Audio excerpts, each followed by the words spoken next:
Two churches in North Carolina's Cleveland County were intentionally set on fire within an hour of each other. Now, thankfully, County Sheriff's Office says the fires were spotted by citizens who quickly put the fires out before they could inflict major damage. But unfortunately, we've seen a spike in attacks like these on churches over the past several years, as documented in FRC's annual report on hostility against churches in the United States. Now that we have an administration that is vowed to take action against such targeted attacks, could we see those figures go down? What's driving this?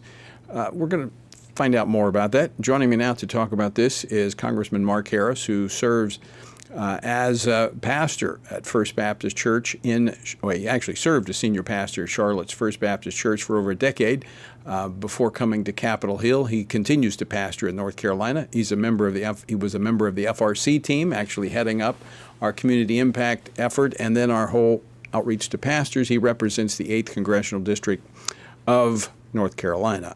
Congressman Harris, welcome back to Washington Watch. Thanks for joining us. Hey, Tony, it's great to be with you today. Thanks for having me.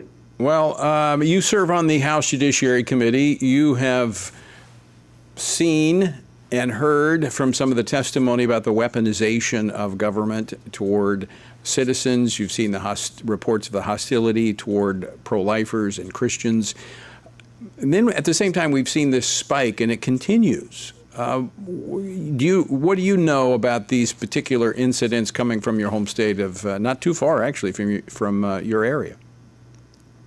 Well, you're right, Tony. And I think that the fact that there are assaults on Christians and on churches across America is real. And I think that we have to come to the place that we accept that very reality.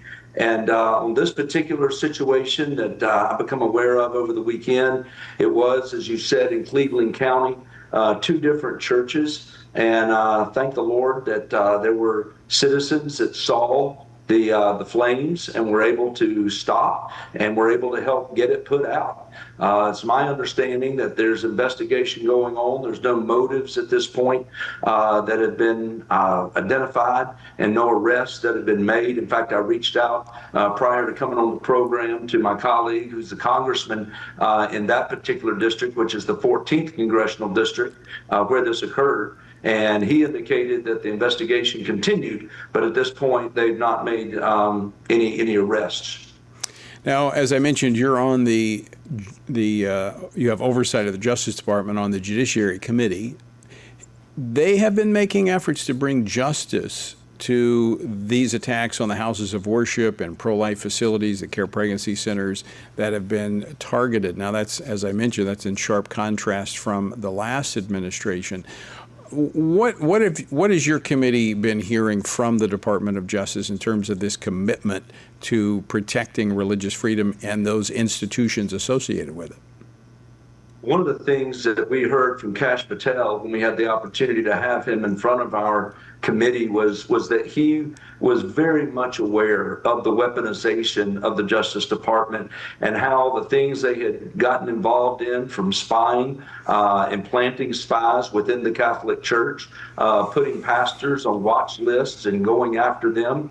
And, one of the assurances that I asked him in that hearing that day is, how can I know that this is not going to happen to me as a person, a pastor that's been engaged in this process, has been rather outspoken, was very involved in the marriage amendment fight in North Carolina, have been a pro-life advocate and all throughout my time serving in the Charlotte area.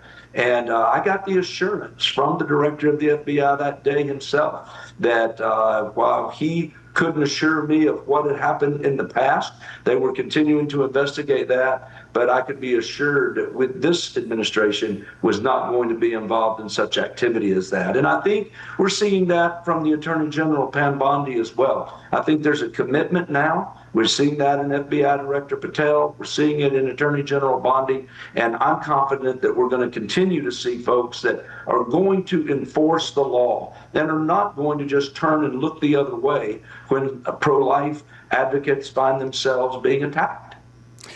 Mark, let me step back for just a moment. As I mentioned earlier, you were with the Family Research Council for about a decade.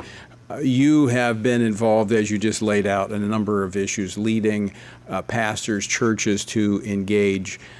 But, we didn't see this level of hostility where they were attacking and burning and even sometimes having these shootings that are taking place.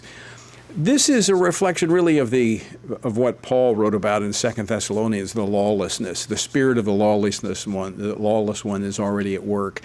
What would you say, we got about a minute left, what would you say to pastors and Christians, knowing that right now we have a favorable administration, but the reality is we live in a fallen world where lawlessness is running rampant?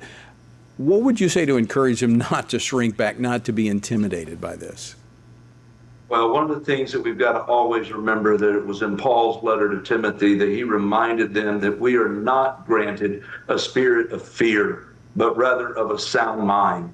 And that we have got to be willing to be bold. One of the greatest things that I've seen in recent days that came out of Charlie Kirk's funeral, if you think about it, was when Vice President Vance said that he had been a Christian for a number of years as a believer, but had always been sensitive about speaking and sharing about it. But then he went on to say that in the last 2 weeks, he had talked more about Jesus than he had in all of the previous years that he had been a believer and follower of Christ. I think it's that kind of boldness that we've got to, as pastors, continue to encourage in our people. And furthermore, I've been saying to pastors over the last month that we've been praying for another great awakening. Right. I think many of us are sensing something is different this time about what's happening in our country.